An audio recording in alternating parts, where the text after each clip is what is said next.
Uylarni ta'mirlamoqchi bo'lgan yaypanli hamyurtlarimiz 31-dekabr bo'lishiga qaramasdan biz hozir yaypan debdi mijozimiz uylariga keldik. Bu mijozimizga mana usta akamiz xizmat ko'rsatib, juda ham chiroyli qilib remont qilishibdi. Bu videoda shu xonadonni obzor qilamiz. Assalomu alaykum aka, charchamayapsiz? Muhoddan aka, bu xonadonimizga nima mahsulotlar ishlatiladi, qanchaga tushdi? Shu kabi savollarga biz kuzatib turgan obunachilarimizga javob bersangiz. Bir boshda mana uyga kirib keldik. Xonadonimiz mana parkentlar qilingan, tak molding tegalarni ishlatganmiz, ya'ni atachinto, lustra, relesli mana chiroqlar. Shu iloji boricha shu uyda egalariga nima qiladigan, yoqadigan darajada shu nimalar qildik. Xudo xolasa chiroyli yoqsin egasiga, uyda egasiga deb harakat qilib, shu mahsulotlar yangiliklarni qo'lni olib kelib mana shu yerga iloji boricha ishlatdik. Aboylar, deysizmi, atachinto hammasini demak. Bu qaysi filialimizdan xarid qildingiz bular? Domstroydan qildik. Yaypandagi Domstroy, keyin Qo'qondan ham borib olib kelindi. Keyin taroq, ba'zi narsalar ishlatildi. Uyni obzor qilishdan oldin bu xonadonimiz men tushunishim bo'yicha 12 metrga 12 metr qilingan hovlini o'rtasiga.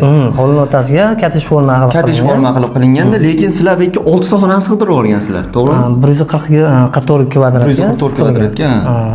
Tak, kirishda shu qo'ldan kirishda, chap qo'lda ikkita mehmonxona qilingan, o'ng qo'lda keyin o'zlariga ikkita yotoqxona, detskiy, spalni, shu doktorda o'zlariga ofis qilib berganmiz. Bo'lmasa mana kira olishdan boshlasak aka xonani obzorini.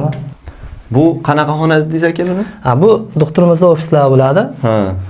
Bu yerga endi aboy ishlatganmiz. Mana patologiyalarga atachinto surtganmiz. Dunyo bo'yasi super bo'yanka atachintodan. Keyin mana lustralar ilganmiz. Egalari adashmasam doktor akalar, ha, doktorlar. Doktor akalar, ya'ni o'zlariga shunaqa uyda ichidan bitta ofis qildirib olibdilar. Bitga bo'lsa mo'ysha aboylarimizdan xarid qilibdilar, keyin laminat parketlar, tepaga lustra, patologda bo'lsa atachinto qilishibdi. Bu aboylarda nech puldan olingan aka yaypan filialimizdan? Shu 240 ming 250 ming atrofida bo'ldi. Chunki har xil turdan oldik endi. Turiga qarab narxi o'zgaraveradi. Shu 240-250 lik atrofida olindi. Demak, Rossiya mo'ysha aboylarimizdan xarid qilibdilar. Ko'rsanglar bo'ladi. Bu hozir trenddagi atachinto fakturali aboylar. Endi buni zarlari ham borligini olishibdi, ya'ni zarlari ham ko'zga tovlanadi yorug'lik tushganda. Ofis ham juda chiroyli chiqibdi, shinamgina aka. Keyingi xonaga o'taramizmi? Keyingi xonaga. Mana ofisdan chiqib oldik. Endi o'sha uyning asosiy qismiga kiryapmiz-da. Bu yerda ikki tomonda ikkitadan xonalar, ya'ni bu yerda ikkita xona ekanda. Maylimi o'ng tarafdan boshlasak? Mayli, bemalol. Bu xonamiz